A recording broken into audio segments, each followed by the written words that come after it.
Hey everyone, मैं कल्पना अपने channel में आप सभी का स्वागत करती हूँ। तो चलिए देखते हैं आज का टॉपिक। तो फंडामेंटल राइट्स हम लोग देख रहे थे।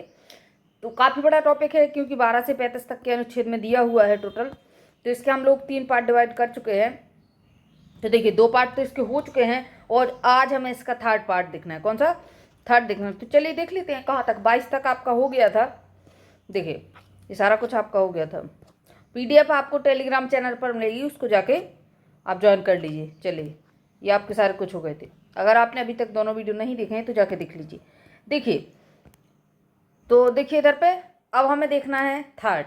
एक तो समानता का अधिकार, समानता का अधिकार हम लोग देख चुके हैं, है ना। समता का अधिकार, इसके बाद आपको मिलेगा स्वतंत्रता का अधिकार, जो कि आपका 19 से कितना 19 से लेके 22 तक दिया हुआ है। और समता का अधिकार आपको कहाँ से मिलेगा? तो 14 से 18 तक का मिल जाएगा। तो इतनी सारी चीज हम लोग कर चुके थे। अब देखिए 22 तक तो हम लोग खत्म कर चुके हैं। शोषण के विरुद्ध अधिकार आपको मिलेगा 23 और 24 में। तो चलिए इसको क्लियर कर लेते हैं। अनुच्छेद 23 में क्या दिया हुआ है इसको ध्यान से देखिएगा। अनुच्छेद 23 हमें कहता है कि मानव द्रव्यापार एवं बेगारी बलात् श्रम का निषेध। तो इन सारी चीजों का निषेध किया हुआ है। अब देखिए मानव दुराव्यापार यानी बुरा व्यापार, दुराव्यापार से क्या निकलेगा? मानव की तस्करी करना यानी बेचना। जैसे पहले बेच देते थे, गुलाम को बेच देते थे, पहले कई पैसे दिए और कुछ पैसों में बेच दिया, है ना। जैसे अलाउद्दीन खिलजी के समय पर मलिक काफूर था, उसको बोलते थे 1000 दिनारी। क्यों? क्योंकि उसने उसको 1000 दिनार में खरीदा हुआ था, इसलिए उसको 1000 दिनारी बोलते थे मलिक काफूर को। ये तो आपको मूवी में देखने को भी मिल जाएगा, पद्मावत में। चलिए देखिए आगे। अब आप देखिए इधर पर मानव तस्करी। मानव तस्करी का क्या मतलब है? महिलाओं, पुरुषों, बच्चों, इन तीनों में से किसी को भी वस्तु की तरह बेच देना। मानव तस्करी में पुरुष, महिला एवं बच्चों को बेचना। महिलाओं की वेश्यावृत्ति भी इसी में आती है कि क्योंकि महिलाओं को अधिकतर वेश्यावृत्ति के लिए ही बेचा जाता है। बच्चों का व्यापार करना, बच्चों को बेच दिया जाता है, फिर बड़े बड़े होटलों में, रेस्टोरेंट में बिल्कुल नीचे वाले तल में रख के उनको कैद करके काम करवाया जाता है। खानों में जबरदस्ती से बच्चों से काम करवाया जाता है।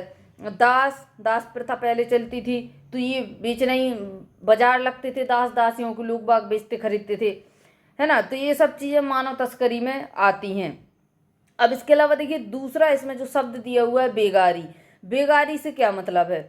इस अनुच्छेद के तहत जो बेगारी है, बेगारी का मतलब होता है बिना वेतन के काम करना। ठीक है, जैसे मान लीजिए आपसे कोई काम करवा लिया, ठीक है, आप, ऐसा हो सकता है कि आप मतलब थोड़ी नीचे जाति के हैं और कोई पर्सन बड़ी जाति का है जिसका बहुत गांव गांव जो आपका है वो उधर पे बहुत चलता है। तो चलने से क्या मतलब है? वो आपको डांट के भगा देगा कि भाई जा, मैं तेरे को पैसा नहीं देता हूँ। तो इसका मतलब ये नहीं है कि वो बात सही है। बेगारी का क्या मतलब है? बिना वेतन के काम करवाना। आपसे काम करवा लिया और वेतन दे दिया, वेतन नहीं दिया। और इसके अलावा इसमें एक चीज और आती है। मान लीजिए आज की डेट में 400-500 रुपये एक दिन में मजदूर को मिलता है। कितना? 400 से 500 रुपये पर डे मिल जाता है। अब इसकी जगह पर आपको 10-50 रुपये दे दिया, मान लीजिए आपको 20 रुपये दे दिया, बोल दिया जाइए, मतलब आपकी जो आपने जो काम किया है उसकी सही प्राइस मिलना चाहिए, है ना। तो बेगारी में तो आपका मतलब रहता है कि बिना वेतन, बिल्कुल बिना वेतन के काम कराना। और बाकी ये जो कम प्राइस है ये अगले टॉपिक में पढ़ेंगे क्योंकि DPSP में दिया हुआ है। तो ये भी ना के बराबर ही है। इसका भी कोई मतलब ही नहीं है कि आप 400-500 रुपये का काम करवाए दिन भर और आपको 20 रुपये दे दिया, क्योंकि आज के डेट में तो 20 रुपये की चाय भी नहीं मिलती है। तो बेगारी से क्या मतलब है? बिना वेतन के काम कराना। तो अनुच्छेद 23 के तहत एक तो आपका दुराव्यापार और दूसरा बेगारी भी बंद है ना। दुराव्यापार किसी भी तरीके का व्यापार ना महिलाओं का होगा, ना पुरुषों का होगा, ना बच्चों का होगा। इसके बाद बलात् श्रम का निषेध किया हुआ है। तो बलात् श्रम क्या है? बलात् श्रम का मतलब है किसी इंसान को उसकी इच्छा के विरुद्ध काम कराना। जैसे पहले बंधुआ मजदूरी चलता था। उड़ान मूवी में, उड़ान मूवी नहीं, सीरियल, उड़ान सीरियल में दिखाया गया था कि उसमें जो फीमेल एक्टर है उसमें दिखाया गया है कि वो शुरू से ही उनकी क्या रहती है? बंधुआ मजदूर रहती है ना। तो उस तरह की काफी मूवी भी बनी हुई है। किसी को जैसे रहता था पहले कि भाई पैसा ऐसा उधार ले लिया महाजन लोगों से, धनी लोगों से, और फिर क्या हुआ कि भाई फसल आ जाएगी, फसल आ जाएगी और मैं आपका पैसा चुका दूंगा। अब फसल आ जाएगी, मैं आपका पैसा चुका दूंगा, इसके लिए क्या गारंटी कि भाई फसल आ जाएगी? क्योंकि देखिए उतनी तो सुविधा थी नहीं कि भाई सिंचाई की सुविधा मिल जाए किस चीज़ की। अब डिपेंड करता है मौसम पे, क्योंकि मानसून कैसा आता है, किस टाइम बारिश होती है, किस टाइम नहीं होती है, किस टाइम धूप निकल रही है। तो एक प्रॉपर तरीके से अगर मौसम चल गया तब तो फसल अच्छी हो जाएगी, लेकिन वो प्रॉपर तरीका नहीं चला तो क्या होगा, फसल पूरी खराब हो जाएगी।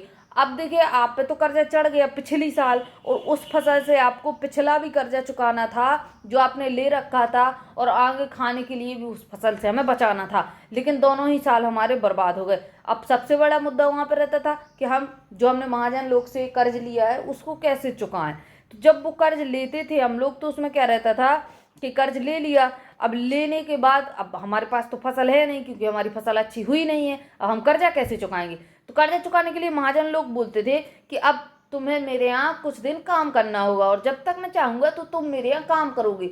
अब वो देखना किसी की इच्छा तो रहेगी नहीं, क्यों, क्योंकि अगर आप महाजन के यहाँ काम करेंगे और आप दूसरा काम नहीं करेंगे कुछ, तो आपके पास तो पैसा ही नहीं रहेगा, और जब पैसा नहीं रहेगा तो आप अपने परिवार को खिलाएंगे क्या।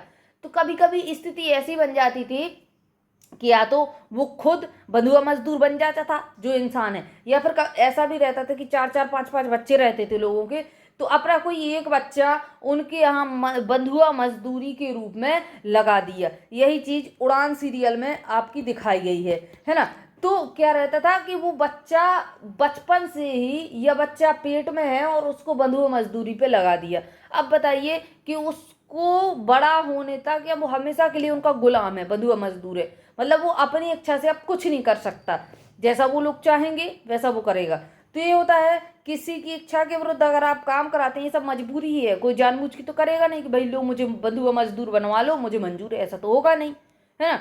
तो बंधुआ मजदूर बलात्श्रम में आता है, किसी को जबरदस्ती से काम कराना। अब इसके तहत एक और चीज दी गई है, और अनुच्छेद 23 के तहत ही उपबंध है हमारे आज के संविधान में। जैसे मान लीजिए नोटबंदी हुई थी, नोटबंदी में स्थिति क्या थी कि पूरा देश पैसे के लिए परेशान हो गया था, है ना, क्योंकि पैसा तो बंद हो चुका था नोटबंदी में, और नया पैसा जल्दी से निकल नहीं रहा था, और निकल भी रहा था तो 2-2 हजार के नोट अगर उन लोगों ने दिए भी थे तो क्या था, उसमें भी परेशानी हो रही थी। चलिए ये बात छोड़िए, लेकिन इसका मुद्दा क्या है कि अनुच्छेद 23 में दूसरी चीज नेगेटिविटी के तौर पर क्या दी हुई है। जैसे नोटबंदी हुई थी तो नोटबंदी के समय पर बैंक वालों को क्या करवाया गया था, जबरदस्ती कार्य करवाया गया था। बैंक सेक्टर में जो लोग थे उनसे जबरदस्ती कार्य करवाए गए थे। अब इसको आप बंधुआ मजदूरी में नहीं डाल सकते, क्योंकि ये कार्य भी तो आपकी इच्छा के विरुद्ध था, ये कार्य भी तो आपकी इच्छा के विरुद्ध था, है ना। और इसके अलावा क्या है, देखिए इधर पे, ये कार्य भी आपकी इच्छा के विरुद्ध था, एक मिनट, चलिए देखिए इसको, ये कार्य भी आपकी इच्छा के विरुद्ध था, लेकिन क्यों करना था आपको, क्यों, क्योंकि ये कार्य राष्ट्र हित में था। आज की डेट में जो चीज राष्ट्र हित में है वो कार्य हमें करना होगा।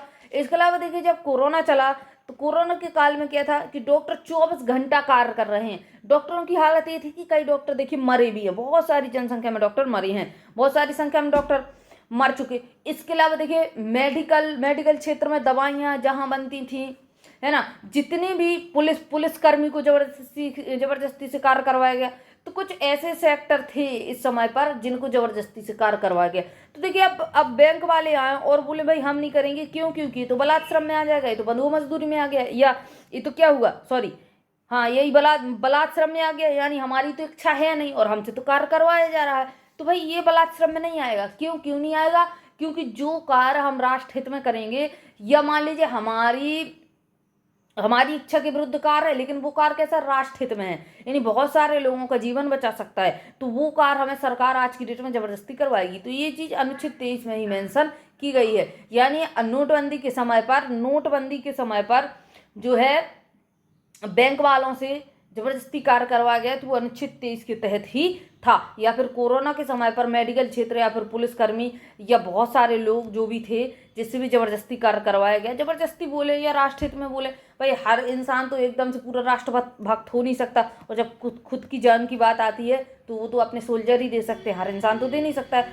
तो वहाँ कहीं ना कहीं ये चीज़ आ जाती है कि भाई इंसान एक कदम पीछे हट जाता है। लेकिन जब सरकार आपको जबरदस्ती से धक्का देके कार्य करवाएगी तो आपको करना होगा। मान लीजिए आप बैंक सेक्टर में थे, आपको जबरदस्ती से कार्य करवाया गया, आपने कार्य किया, तो वो अनुच्छेद 23 के तहत ही था, लेकिन उसको हम बलात्श्रम या बंधुआ मजदूरी में नहीं डालेंगे कि आप भाई सरकार के कर्मचारी हैं तो सरकार आपसे बंधुआ मजदूरी करा रहा है। क्यों, क्योंकि देखिए जो वो बैंक में कार्य करवाया उसका कोई एक्स्ट्रा पैसा तो मिला नहीं, आपको मंथली जो सैलरी थी वही दी गई थी, है ना, और आपको संडे सैटरडे और बहुत ज़्यादा काम करवाया गया।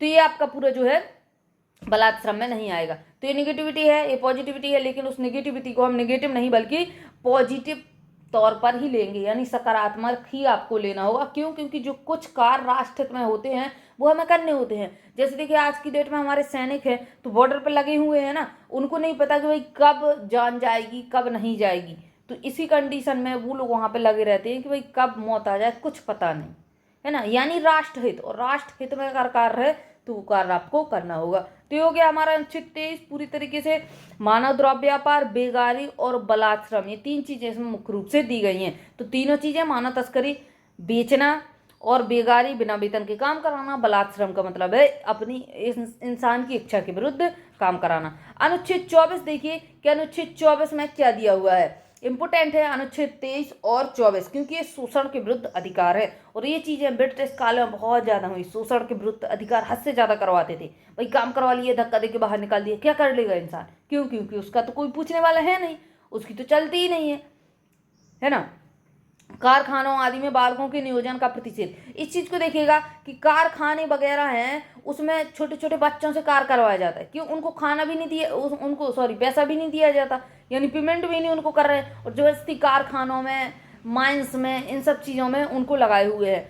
तो अनुच्छेद 24 ने बोला है कि 14 साल से कम उम्र के बच्चों को ऐसे कार्य के लिए रोकना जो संकटमय है। संकटमय से देखिए ऐसी बड़ी बड़ी फैक्ट्रियों में लगा दिया जहां उन्हें सांस लेने में प्रॉब्लम हो, तंबाकू की फैक्ट्री में लगा दिया, बीड़ी की फैक्ट्री में लगा दिया, कारखाने में लगा दिया, कोयले की फैक्ट्री, कोयले जहाँ कोयला वगैरह माइंस में खुदाई होती है उसमें लगा दिया। बताइए कोयले में जो काला काला उड़ता है धुआं, अगर आप उससे सांस लेंगे तो अंदर फेफड़ों में जाएगा, जाएगा कि नहीं जाएगा, है ना। पटाखों की फैक्ट्रियों में लगा दिया बच्चों को। तो इस तरीके बहुत सारे कार्य होते हैं, है ना। और सबसे इसमें मेन मुद्दा आपका ये माइंस का रहता है कि बच्चों को इकट्ठा करके, केजीएफ में यही दिखाया गया है कि पूरे गांव को भर भर के पूरे माइंस के अंदर ही रखते थे, वहीं काम करवा रहे हैं, वही चीज उसमें दिखाई गई है। तो इसके तहत तो इसमें बच्चों के लिए कारखाने और बलात्श्रम में भी आ जाएगा, बंधुआ मजदूरी के तहत, है ना। तो इसमें तो बच्चों के लिए बात बोली गई, अगर बच्चों की बात बोली तो अनुच्छेद 24, लेकिन अगर साथ में बड़ों की भी बात बोले तो अनुच्छेद 23 में आ जाएगा, इच्छा के विरुद्ध काम कराना, बेगारी भी आ जाएगी, बिना वेतन के काम कराना। तो देखिए इसमें क्या है कि 14 साल से कम उम्र के बच्चों को ऐसे कार्य में लगाना जो संकटमय है ना। अब इसमें दूसरी बात क्या है कि 14 साल से कम उम्र के बच्चों को, है ना। अब 14 साल के बाद देखिए 14 साल तक तो बच्चा कोई कार्य नहीं कर सकता है, क्योंकि सरकार ने इसको 6 से 14 साल की उम्र के बच्चों को निःशुल्क शिक्षा का प्रावधान किया हुआ है। निःशुल्क शिक्षा में आपको खाना भी मिलता है, ड्रेस भी मिलती है, जूता भी मिलता है, मिड डे मील का खाना मिलेगा, पूरी सुविधा रहती है, एकदम घर जैसा माहौल। वो बात अलग है कि सरकारी स्कूलों की बहुत बुरी कंडीशन है हमारे इंडिया में, है ना। तो 14 साल के बाद अगर बच्चा कार्य करना चाहे, तो कार्य करना चाहे का मतलब है मजबूरियां जब कार्य करा दे, घर में कोई ऐसा ना हो कि घर में थोड़ा बहुत 2-4 पैसा आता हो, तो बच्चे को मजबूरी में कार्य करना होगा तो 14 साल के बाद। बाकी आप यूट्यूब पर जब देखेंगे तो उसमें फूड ब्लॉगर दिखाते हैं कि भाई 10 साल 12 साल का बच्चा है, कहीं बड़े पाव सेक रहा है, कहीं कुछ कर रहा है, तो बच्चे करते हैं, वो मजबूरियां काम कराती हैं।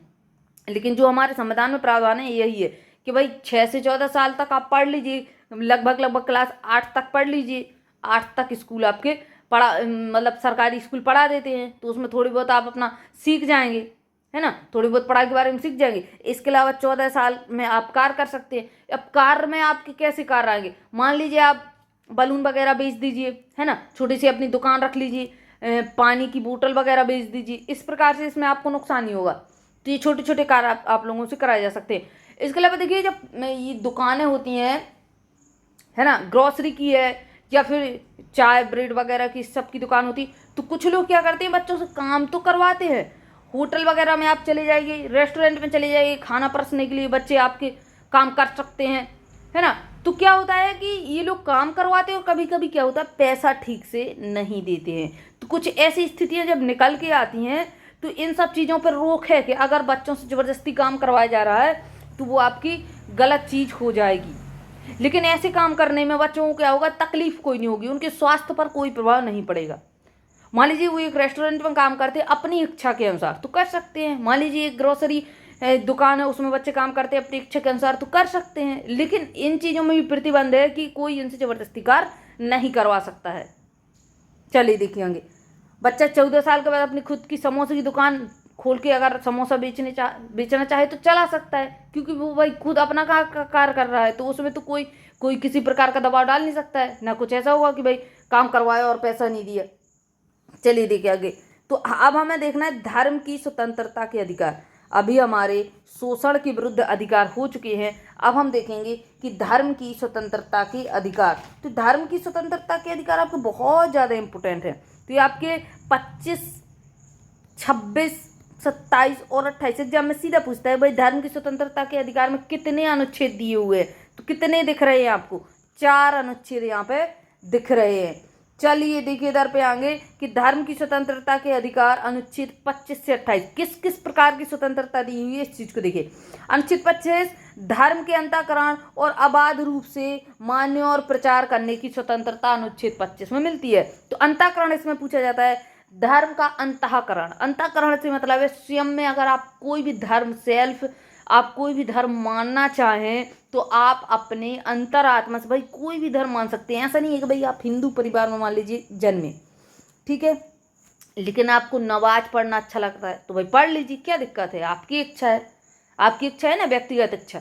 आप मान लीजिए बुद्ध धर्म अपनाना चाहते, सिख धर्म अपनाना चाहते तो कोई भी धर्म अपना लीजिए, कोई दिक्कत नहीं है। अब इस चीज़ के ना तो आपको हिंदू धर्म किसी प्रकार का प्रभाव डालेगा, ना ही मान लीजिए आपने सिख धर्म अपना लिया है ना, मान लीजिए आपने जैन धर्म अपना लिया तो वो लोग भी आपको किसी प्रकार से प्रॉब्लम नहीं देंगे। लेकिन अब इसमें क्या होता है कि मान लीजिए आपने किसी का भी धर्म अपनाया तो इसमें जो नियम कायदे कानून होते हैं वो भी आपको उनके आचरण भी अपनाने पड़ते हैं। ऐसा नहीं है कि धर्म जो है, मान लीजिए आप नमाज पढ़ रहे हैं तो वो किस प्रकार से पढ़ी जाती है भाई मुझे तो जानकारी नहीं है, लेकिन उसका उल्लंघन करके आप अपने मन की पढ़ें।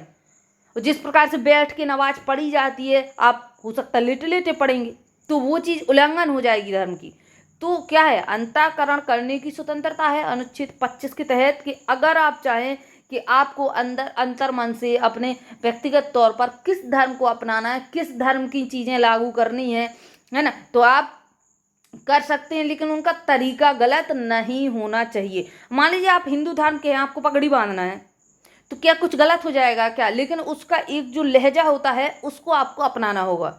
आप किसी भी धर्म को अपनाएं उसकी आपको इज्जत करनी होगी।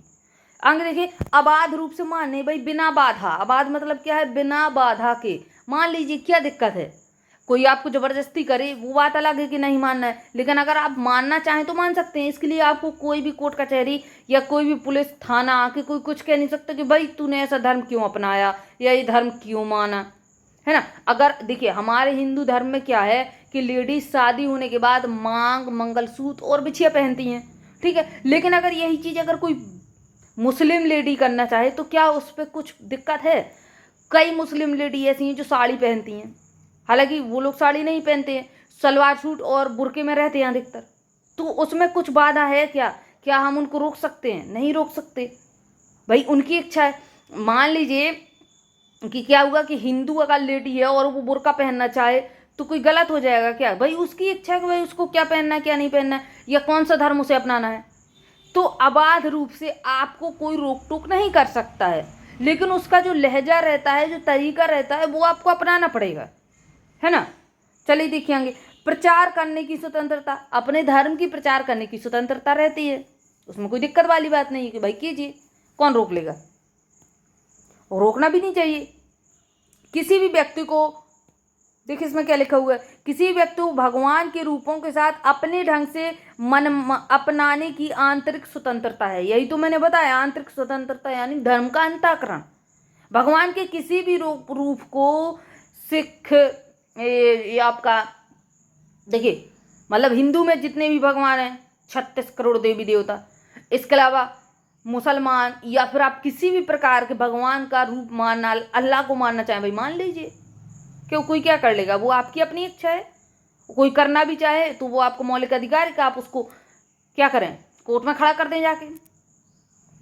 अपने धार्मिक विश्वास और आस्था को बिना डर के मानना। मानिए पहले ये चीज़ नहीं चलती थी, पहले टैक्स लगते थे कि आप हिंदू नहीं है तो टैक्स लगेगा, आप मुस्लिम नहीं है तो टैक्स लगेगा, रजवाड़े के हिसाब से टैक्स लगते थे। धार्मिक परंपरा और अपने धर्म प्रचार के प्रदर्शन की स्वतंत्रता। आपकी जो धार्मिक परंपरा है आप मानिए, आपको अपने धर्म का प्रचार करना है, कीजिए। 9 देवी आती हैं, हम लोग प्रचार करते हैं कि भाई यहाँ पे देवी रखना है तो आप चंदा दीजिए, कीजिए, वो कीजिए, कर दीजिए। इस प्रकार से हम लोग अपने धार्मिक प्रचार खूब करते हैं, खूब प्रदर्शन करते हैं, है ना। चलिए देखिए आगे, अनुच्छेद 25 के तहत ये सब चीजें आती हैं। धार्मिक कार्यों के प्रबंधन की स्वतंत्रता। धार्मिक कार्य क्या है? 9 दुर्गा आती हैं, आप देवी रखते हैं, देवी के साथ साथ आप कितना 9 दिन तक, 10 दिन तक, 11 दिन लगभग हो जाता है, क्योंकि पहले एक दिन रखी देवी, लास्ट एक दिन जाएंगी, तो 11 दिन का पूरा कार्यक्रम चलता रहता है हमारा। तो धार्मिक कार्यों के प्रबंधन की स्वतंत्रता, वहां पे कोई आपको रोकता तो है नहीं कि भाई नहीं आप 9 देवी मत रखिए, आप अल्लाह का कोई कार्यक्रम मत कीजिए, है ना। तो ऐसा तो कुछ है नहीं, यानी धार्मिक कार्य आप बहुत ही सलीके से कर सकते हैं, उसमें आपको हर तरीके की सहायता दी जाती है। तो अनुच्छेद 26 के तहत आप धार्मिक कार्यों के प्रबंधन की स्वतंत्रता है। अनुच्छेद 25 में क्या था? अनुच्छेद 25 में व्यक्तिगत थी चीजें, कि आप एक व्यक्ति हैं, आप अपना धर्म का प्रचार करना चाहते हैं, आप धर्म का, किसी और धर्म का अंतःकरण करना चाहते हैं, आप कीजिए, आप किस प्रकार से धर्म को अबाध रूप से मान सकते हैं। लेकिन ये धार्मिक कार्य का प्रबंधन ये तो ग्रुप में होगा ना। चलिए देखिए आगे, अनुच्छेद 27 देखिए, अनुच्छेद 27 में क्या दिया हुआ है, इस चीज को थोड़ा ध्यान से समझिए, कि धर्म की अभिवृद्धि के लिए करों के समुदाय से स्वतंत्रता। क्या है? करों की अभिवृद्धि के लिए के संदाय, समुदाय नहीं है, संदाय है, टाइपिंग मिस्टेक हो गया, यानी करों का इकट्ठा करना। अगर कर इकट्ठा करने हैं आपको तो करों का इकट्ठा करने की स्वतंत्रता है। ऐसा नहीं है कि कोई आके आपको रोक टोक लगाए। आपने देखा होगा कि 9 दुर्गा जब रखती हैं तो छोटे गांव में, अगर आप शहर के तो मुझे नहीं पता, लेकिन देखिए कर तो हर जगह दिए जाते हैं। हमारे गांव में क्या होता है, बच्चे रखते हैं, बच्चों ने जो है देवी रख ली, तो वो क्या करते हैं, जहाँ से गाड़ी निकलती है सड़क पर, वहाँ पर इस प्रकार से ब्रेकर लगा के खड़े हो गए। अब ब्रेकर लगा कर खड़े हो गए, 2 लड़के इस साइड, 2 लड़के इस साइड, छोटे छोटे बच्चे। अब क्या करते हैं, आप निकलेंगे, आपसे 10-20 रुपए ले लेंगे, 10-20 रुपए, 30 रुपए, 50 रुपए, जितनी आपकी आस्था है उनको दे दीजिए। ठीक है, दे दिया पैसा आपने, बस उन लोगों ने कुछ पैसे इकट्ठे किया, कुछ गांव से इकट्ठा किया, इकट्ठा हो गया। अब उसमें क्या है, वो लोग क्या करेंगे, काम करेंगे। अब देखिए पैसा इकट्ठा हो गया, तो क्या उस पैसे पर भारत सरकार को कर देना होगा? आपको पैसा इकट्ठा हो गया तो उस पैसे पर क्या कर देना होगा? इतना बड़ा पश्चिम बंगाल में दुर्गा पूजन होता है, महाराष्ट्र में आपको गणेश चतुर्थी मिलेगी इतनी बड़ी, तो क्या इन सब कारणों के लिए आप कर देंगे?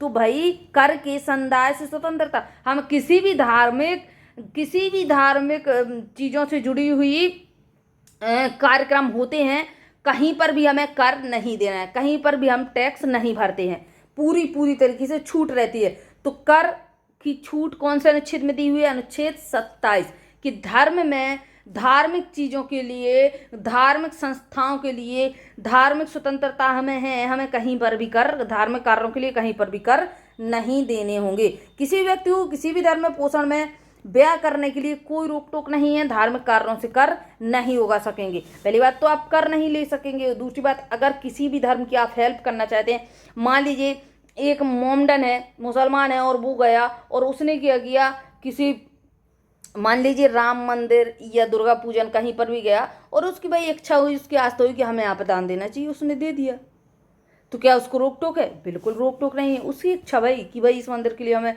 देना है या दान करना है, दे दीजिए। आप मस्जिद जाते हो, आपको कुछ पसंद लगता है, आपको लगता है यहाँ पर हमें दान देना चाहिए, इतना पैसा ये करना चाहिए, वो करना चाहिए, कीजिए, कोई दिक्कत नहीं है। तो इन सब चीज़ों के लिए हमारे देश में छूट है। चलिए देखिए आगे, अनुच्छेद 27। अब अनुच्छेद 28, अनुच्छेद 28 में क्या आता है? धार्मिक शिक्षा में उपस्थित होने से स्वतंत्रता। मान लीजिए दुर्गा पूजन हो रही है, जैन धर्म का एक व्यक्ति आता है, पूजा करने लगता है, तो वही उसकी इच्छा है, हम लोग उसको रोक नहीं सकते हैं। देखिए धार्मिक शिक्षा में, पूजा वाली बात नहीं है यहाँ पे, शिक्षा देखिए, शिक्षा को लेकर है। शिक्षा संस्थाओं में कोई धार्मिक शिक्षा नहीं दी जाएगी। जो शिक्षण संस्था है हमारे, जैसे हमीदिया, इस्लामिया, इस प्रकार से, ठीक है, स्कूल खुले हैं, तो क्या मतलब वहाँ पे धर्म की शिक्षा दी जाएगी? किसी के नाम पर, है ना, मुस्लिम नाम पर, हिंदू नाम पर, जैन, सिख, ईसाई, किसी भी नाम पर अगर स्कूल कॉलेज खुले हुए हैं, तो क्या वहाँ पे उसी धर्म की शिक्षा आपको दी जाएगी। और तो क्या आपकी मजबूरी है कि वो आपको लेनी पड़ेगी? भाई ऐसा कुछ नहीं है कि ना तो आपको किसी भी शिक्षण संस्थान में धार्मिक शिक्षा दी जाएगी और ना ही किसी प्रकार से आपको मजबूरी है, ना ही किसी प्रकार से आपको दबाव रहता है कि आपको शिक्षा लेनी ही होगी। अब इस चीज़ को देखिए, लेकिन किसी भी विषय का ज्ञान दिया जा सकता है। मान लीजिए किसी आप संस्कृत विश्वविद्यालय में, किसी आप मान लीजिए उर्दू विश्वविद्यालय में, आप अब आपको वहाँ पर उर्दू सिखाई जा रही है। भाई उर्दू सिखाई जा रही है, विषय का ज्ञान है कि भाई उर्दू, और उर्दू एक विषय का ज्ञान है। आपको कोई दबाव तो डाल नहीं रहा है कि इस्लाम धर्म अपनाइए, नहीं ना। तो उर्दू आपको वहाँ पर सिखाई जा सकती है, नॉर्मल बात है। किसी संस्कृत विश्वविद्यालय में जाएंगे, वहाँ पर अधिकतर शिक्षा से संस्कृत आपको सीखना है, आपको भाई पंडित बनना है तो आप सीख सकते हैं। एक मुस्लिम लड़का भी जाके संस्कृत विश्वविद्यालय में संस्कृत का पूरा पाठ सीख के आएगा, कोई दिक्कत नहीं है, भाई उसकी इच्छा है ना। लेकिन ये नहीं कि आपको दबाव किया जाए। तो ये चीज़ क्या है, धार्मिक शिक्षा में उपस्थित होने की स्वतंत्रता है। किसी भी धार्मिक कार्यक्रम में भाग लेने के लिए बाध्य नहीं किया जाएगा। सरस्वती पूजा होती है हमारे स्कूलों में, बचपन में होती थी, अभी भी होती है ना। तो क्या होता है कि जबरदस्ती नहीं है कि आप उस धार्मिक कार्य में भाग लें, जिसकी इच्छा भाई आई है, जिसकी इच्छा नहीं आई है। चलिए देखिए आगे। तो ये धार्मिक अनुच्छेद 28 आपकी धार्मिक शिक्षाओं में उपस्थित होने को बोलता है। अनुच्छेद 27 आपको कर से छूट देता है। अनुच्छेद 26 आपको धार्मिक कार्यों के प्रबंधन की स्वतंत्रता देता है। अनुच्छेद 26 व्यक्तिगत तौर पर धर्म को मानने, कुछ भी करने, प्रचार प्रसार करने की आज़ादी देता है। तो ये हमारी धर्म की स्वतंत्रता होगी, बहुत अच्छी तरीके से वर्णन किया हुआ है। संस्कृति एवं शिक्षा संबंधी अधिकार, देखिए संस्कृति एवं शिक्षा संबंधी अधिकार अनुच्छेद 29-30 में दिए हुए हैं। एक एक करके इसको समझिएगा क्योंकि इम्पोर्टेंट है। अल्पसंख्यकों के हितों में संरक्षण आपके दिए हुए हैं। संस्कृति, देखिए इसमें क्या बोला रखा है कि संस्कृति और शिक्षा संबंधी अधिकार। अब देखिए संस्कृति से क्या मतलब है, जो अपने जिसकी जो संस्कृति होती है वो इंसान मानता है। लेकिन अगर मान लीजिए कोई बहुसंख्यक कम्युनिटी है, कोई अल्पसंख्यक है, तो इसका मतलब ये नहीं कि अल्पसंख्यक कम्युनिटी जो है वो अपनी संस्कृति शिक्षा अपनी नहीं मान सकती है। उसको कोई दबाव नहीं डाला जाएगा कि भाई बहुसंख्यक जो है वो जाके किसी को जबरदस्ती से करें। मान लीजिए अब हमारा हिंदू धर्म है, हिंदू संस्कृति आपकी बहुत ज़्यादा है, क्योंकि हिंदू इंडिया में बहुत ज़्यादा है। लेकिन अगर कोई सिख है, जैन है ना, मुस्लिम है, तो इसका ये मतलब थोड़ी कि उनकी संस्कृति को हम दबा खा जाएंगे, नहीं ना, गलत चीज़ हो जाएगी ना। तो क्या है, अल्पसंख्यकों के हितों का संरक्षण। देखिए अल्पसंख्यकों के हितों का संरक्षण, यह अनुच्छेद अल्पसंख्यक दो टाइप के होते हैं। एक तो आपके अल्पसंख्यक होते हैं भाषा के आधार पर, है ना।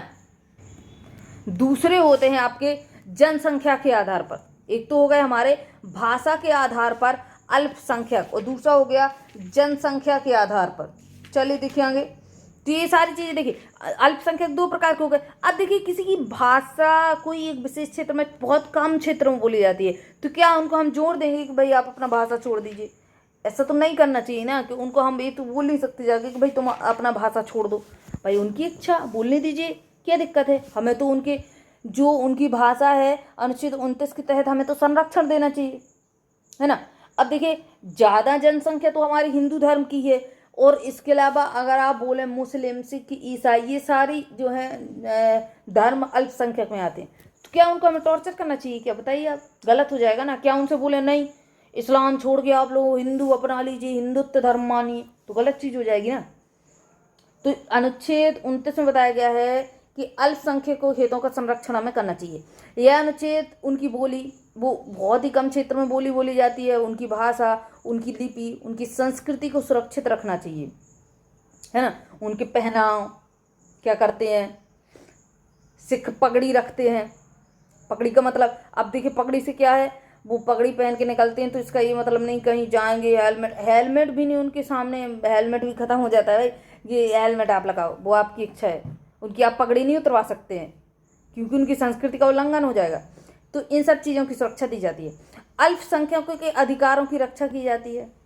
उनके जो भी अधिकार हैं उन्हें बराबर तौर पर, अल्पसंख्यक हो या बहुसंख्यक, सबको बराबर तौर पर जो है अधिकार दिए जाते हैं। उन्हें जाति, धर्म, भाषा के आधार पर किसी संस्था में प्रवेश से नहीं रोका जा सकता। स्कूल है एक, है ना, अब उसमें मान लीजिए हिंदू के 80 बच्चे पढ़ते हैं, 20 बच्चे ऐसे आए जो जो है मुस्लिम, सिख, ईसाई, जैन, सारे धर्म के, तो क्या आप उनको भगा देंगे? जूते पड़ेंगे आप लोगों को, है ना। इसके आधार पर आप उनको नहीं भगा सकते हैं कि वो लोग अल्पसंख्यक हैं, बल्कि इस आधार पर आप उन्हें रख सकते हैं कि वो भारतीय और एक इंसान है। मानवता के थ्रू आप उसको रख सकते हैं। देखिए, अल्पसंख्यक नागरिकों के व्यक्तिगत सम्मान की रक्षा करता है। व्यक्तिगत सम्मान, देखिए क्या होता है, व्यक्तिगत सम्मान से मतलब है कि वही मैंने बताया कि आप किसी संस्था में गए, आप किसी स्थान पर गए, तो क्या आपका उधर पे सम्मान छीना जाएगा? आपको उधर पे टॉर्चर किया जाएगा, भाई तुम उस धर्म के हो, इस धर्म के हो, आपको यहाँ से निकाल दिया जाएगा। अब आप नॉर्थ ईस्ट में जाइए, नॉर्थ ईस्ट में आपको जो हिंदू धर्म है, हिंदू धर्म आपको एक, अगर आप राज्य में जाएंगे, मणिपुर में चले जाएंगे, मेघालय में कोई भी, तो वहाँ पे आपको इतना ज़्यादा हिंदू धर्म नहीं मिलेगा कि आप जितना नॉर्थ में देखते हैं, इतना ज़्यादा हिंदू धर्म नहीं मिलेगा जितना आप नॉर्थ में देखते हैं। 10 से 20% मिल जाएगा मुश्किल से, है ना। ज़्यादा से ज़्यादा आप 30% मान लीजिए, लेकिन इससे ज़्यादा आपको हिंदू धर्म नहीं मिलेगा। तो क्या वहाँ पे हिंदू धर्म को दबा कुचला के रखा जाएगा? नहीं ना। अल्पसंख्यक है, लेकिन इसका मतलब ये नहीं कि लोगों को परेशान किया जाएगा। उन्हें पूरी सुविधाएं वही दी जाएंगी जो बहुसंख्यक की हैं, यानी उन्हें व्यक्तिगत तौर पर उनकी सम्मान की रक्षा की जाएगी। और अगर आप ऐसा नहीं करते हैं तो आप भाई इंसान गलत हैं। दूसरी बात, अगर आप कानून के दायरे में आ गए तो फिर कोर्ट के चक्कर ही लगाते फिर जाएंगे, है ना। चलिए देखिए आगे। अल्पसंख्यक 2 प्रकार के होते हैं, धर्म के आधार पर, भाषा के आधार पर। इस चीज़ मैंने आपको बता दी है। अब देखिए अनुच्छेद 30-29 में तो हमने देख लिया कि हमें हर प्रकार से लोगों की रक्षा सुरक्षा करनी है, अल्पसंख्यक लोगों की, है ना। अब देखिए क्या है कि अनुच्छेद 30 में क्या कहा गया है। अनुच्छेद 30 बोलता है कि अल्पसंख्यकों के शिक्षा संस्थान की स्थापना और प्रशासन करने का अधिकार। अगर वो चाहते हैं कि हमें अपने अलग से शिक्षण संस्थान खोलने हैं, तो भाई चाहे वहाँ पे 10 बच्चे हों उनके पढ़ने के लिए, आपको स्कूल खोलना पड़ेगा, है ना। आप खुद अपना पैसा इकट्ठा करके करना चाहते तो कर लीजिए प्राइवेट तौर पर। अगर आप सरकार से हेल्प चाहते हैं तो वहाँ से भी आपको हेल्प मिलेगी, लेकिन सरकार अगर आपको हेल्प देगी तो व्यक्तिगत तौर पर ये नहीं बोल देगी कि हाँ इसमें मुस्लिम बच्चे पढ़ेंगे। सरकार का मतलब है ऑल इंडिया में कोई भी बच्चा अगर पढ़ना चाहे तो आप पढ़ने देंगे। मान लीजिए वहाँ पे 50 बच्चे मुस्लिम पढ़ रहे हैं और एक हिंदू लड़का पहुँच जाएगा, तो आपको वही सम्मान और सत्कार उसको देना होगा, उसके खिलाफ नहीं जाना होगा, है ना। तो अल्पसंख्यकों को शिक्षा संस्थान की स्थापना कर सकते हैं भाई। प्रशासन करने का अधिकार ये भी हो सकता है, अपने शिक्षा संस्थान की स्थापना खुद कर सकते हैं, सरकार के द्वारा आप हेल्प मांग के कर सकते हैं। यह अनुच्छेद अल्पसंख्यकों को अपनी भाषा में शिक्षा का अधिकार भी देता है। इस अनुच्छेद के तहत अगर मान लीजिए कि कोई भी एक धर्म है और वो अपनी भाषा के तहत शिक्षा देना चाहता है तो दे सकता है, उसमें कोई भी गलत नहीं है। चलिए देखिए आगे अनुच्छेद 31, ये तो कटा हुआ है। अनुच्छेद 31 देखिए, अनुच्छेद 31 क्यों इस प्रकार से इसमें क्रॉस लाइन है। संपत्ति का अधिकार, संपत्ति का अधिकार मूल संविधान में दिया गया था लेकिन अब नहीं है। क्यों? क्योंकि देखिए हमें विकास करने में प्रॉब्लम हो रही थी। इस अनुच्छेद को 44वें संविधान संशोधन, विकास करने से क्या मतलब है, एक ऐसी जमीन है जहाँ पे बहुत अच्छे तरीके से हॉस्पिटल बन सकता है, लेकिन वो ज़मीन जिसकी है वो इंसान नहीं चाहता कि भाई वहाँ पे हॉस्पिटल बने। वो बोलेगा कि नहीं ये तो हमारी पुरखों की ज़मीन है, या कुछ भी बोल सकता है, बोलेगा संपत्ति का अधिकार है और हमारा मूल अधिकार है। अगर आप ज़बरदस्ती से ज़मीन हमारी छीनना चाहेंगे तो हम न्यायालय चले जाएंगे, और न्यायालय अगर आप चले गए तो न्यायालय का मतलब है वो रक्षक बैठा हुआ है आपके मूल अधिकारों का। यानी फिर कोई भी पर्सन आके आपकी संपत्ति आपसे नहीं छीन सकती थी। इसलिए संपत्ति के अधिकार को 31 से हटा दिया, क्योंकि देखिए राष्ट्र हित में चीज़ें अगर होती हैं तो आपको जोर दिया जा सकता है। जैसे एक ज़मीन है, वहाँ पर हमें ऐसी स्थिति मिल रही कि स्कूल बनाना है, कॉलेज बनाना है, या फिर ऐसी स्थिति बन रही है जहाँ पर वहाँ पर एक हॉस्पिटल बना के हम बहुत लोगों का कल्याण अच्छे से कर सकते हैं। यानी राष्ट्र हित में अगर चीज़ें रहती हैं तो हमें करनी है। तो अगर वहाँ पर संपत्ति का अधिकार जिसका भाई वो तो आपको ज़मीन देगा नहीं, तो क्या उधर पे सही हो जाएंगी चीज़ें। हमें तो वहाँ पर राष्ट्रहित की चीज़ें चाहिए। अगर राष्ट्रहित चाहिए तो इसके कारण संपत्ति का अधिकार यहाँ से हटा दिया गया मूल अधिकारों से, और इसको एक कानूनी अधिकार के तौर पर डाल दिया गया कि भाई अगर हमें संपत्ति खरीदना है, अगर हम वहाँ पर रेलवे ट्रैक बिछाना है, सड़क निकलवानी है, अगर हम उधर पर सरकारी अस्पताल खड़ा करना है, अगर हमें कोई भी ऐसा काम करना है जो राष्ट्रहित में है, तो उस संपत्ति का हम पैसा देके, मुआवजा देके, सरकार हमें पैसा देगी, मुआवजा देगी और क्या करेगी, हमारी संपत्ति खरीद लेगी। और हाँ, आप कुछ नहीं बोल सकते कि भाई हमारे पुरखों की ज़मीन है कि किसकी ज़मीन है।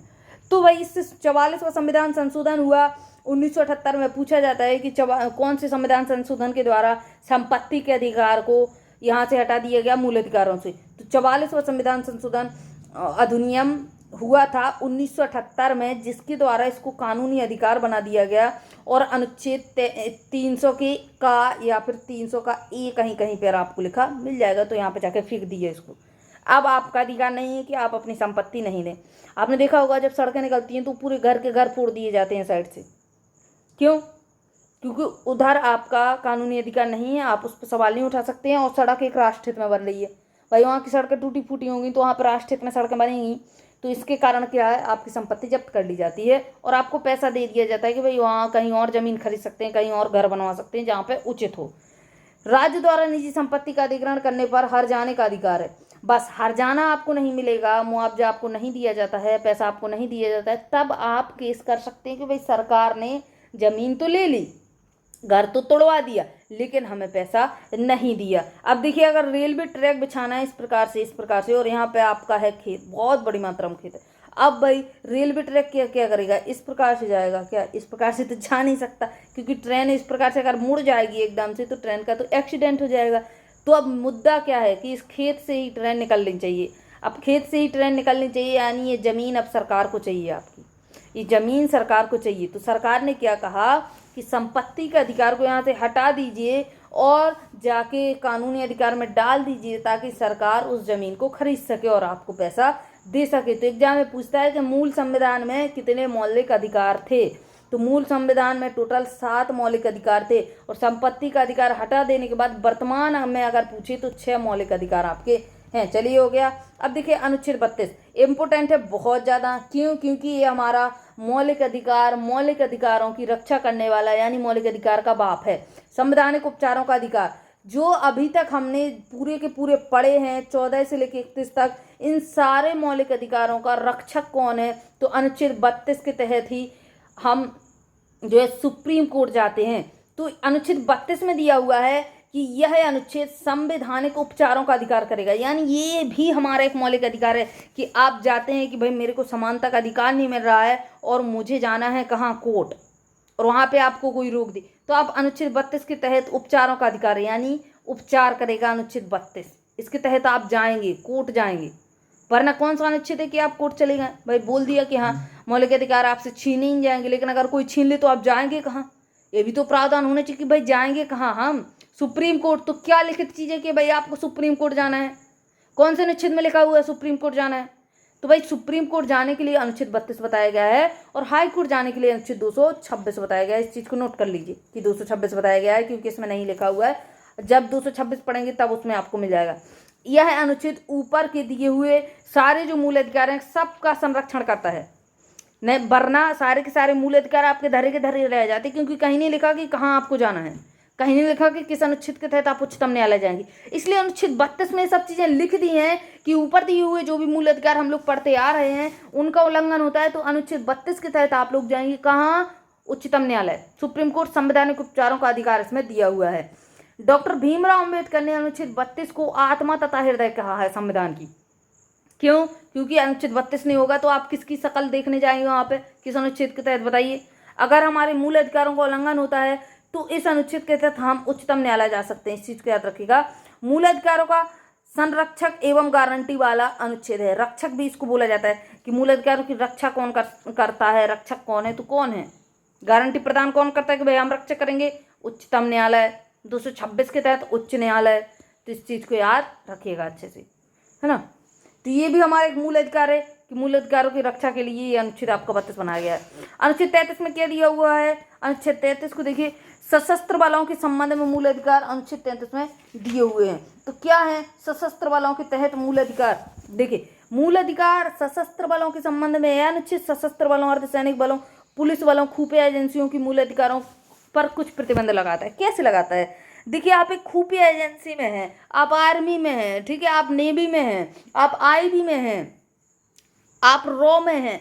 अब क्या है? आपको वाक एवं अभिव्यक्ति की स्वतंत्रता है अनुच्छेद 19 के ए के तहत। देखिए इसको रेड कलर से, अनुच्छेद 19 के ए के तहत आपको बोलने की स्वतंत्रता है, बोलने की स्वतंत्रता बाक एवं अभिव्यक्ति की। अब आप मान लीजिए रॉ में है, आईबी में है, नेवी में है या फिर आर्मी में है, अब उसमें क्या रहता है आपके सामने बहुत सारी चीज़ें खुली हुई रहती हैं।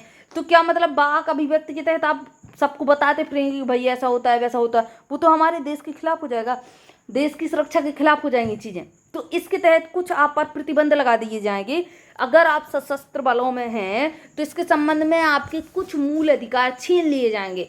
आपको बोलने की इतनी स्वतंत्रता नहीं रहेगी कि आप पुलिस विभाग में हैं, कुछ खुफिया चीज़ें चल रही हैं और आप कहीं पर भी जाके उसको बोल दें और आप बोले कि नहीं मुझे तो 19 के तहत मूल अधिकार है कि मुझे बोलना है या बोलने की स्वतंत्रता है कि मैं कुछ भी बोल सकता हूँ। तो अनुच्छेद 19 में भी मैंने आपको बताया था कि बोलने की स्वतंत्रता है, लेकिन इसका ये मतलब नहीं कि आप किसी दूसरे के अधिकार का उल्लंघन करें, कि आप कहीं पर भी किसी को गाली बक दें और दूसरे की बेइज्जती करें, तो वो चीज़ गलत थी। अब इसी प्रकार से यहाँ पे भी आपकी जो है स्वतंत्रता छीन ली है कि आप इस प्रकार से नहीं बोल सकते हैं कि जो चीज़ें आपके राष्ट्र को नुकसान पहुँचाएँ। तो अगर आप सशस्त्र बलों में हैं, अर्धसैनिक बलों में है, पुलिस में है, सीआरपीएफ में है ना, खुफिया एजेंसी आईबी रॉ वगैरह में है, तो इन सब जगहों पर आपके कुछ मूल अधिकारों पर प्रतिबंध लगा दिया जाएगा।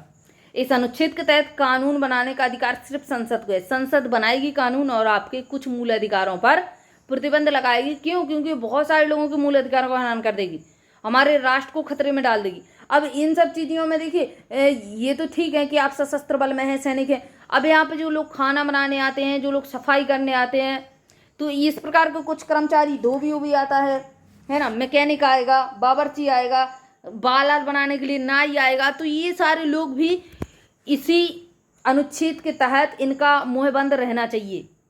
संसद के द्वारा प्रतिबंध लगाया जाता है कि देखिए अगर एक नाई आता है तो उसको भी तो बहुत सारी जानकारियाँ हो जाएंगी कि भाई यहाँ पे क्या चल रहा है, तो उसको भी इसी के तहत चुप रहना पड़ेगा। इस कानून के तहत अनुच्छेद 33 के तहत आपके कुछ मूल अधिकारों पर स्टॉप कर दिया जाएगा। इन कानूनों के तहत आम आदमी के मौलिक अधिकारों के हनन के लिए किसी भी न्यायालय में चुनौती नहीं दी जा सकती है। अगर आप जाएंगे भाई मुझे तो अनुच्छेद 32 के तहत जाना है कि मेरी तो मुझे घूमने नहीं दिया, मुझे तो क्या है बोलने नहीं दिया, तो आपको वहाँ पर डंडे पड़ेंगे। क्यों? क्योंकि अनुच्छेद 33 में दिया हुआ है कि आपको चुप रहना है, आपके कुछ मौलिक अधिकार बंद कर दिए जाएंगे अगर आप सशस्त्र बलों में जाते हैं। तो मार्शल लॉ के संबंध में मूल अधिकार, मार्शल लॉ लगता है, अगर भारत में कहीं भी मार्शल लॉ लागू हो तो अनुच्छेद 34 के तहत मूल अधिकारों पर प्रतिबंध लगा दिया जाता है। देखिए जैसे लॉकडाउन लगा था, ठीक है, लॉकडाउन में क्या बोला गया था, आपको बाहर नहीं निकलना है, आपको घूमना नहीं है, यही बोला गया था। अब आप बोले कि नहीं मेरा मूल अधिकार है कि हमें संचरण की आज़ादी है, घूमने की आज़ादी, तो भाई मैं तो घूमूंगा।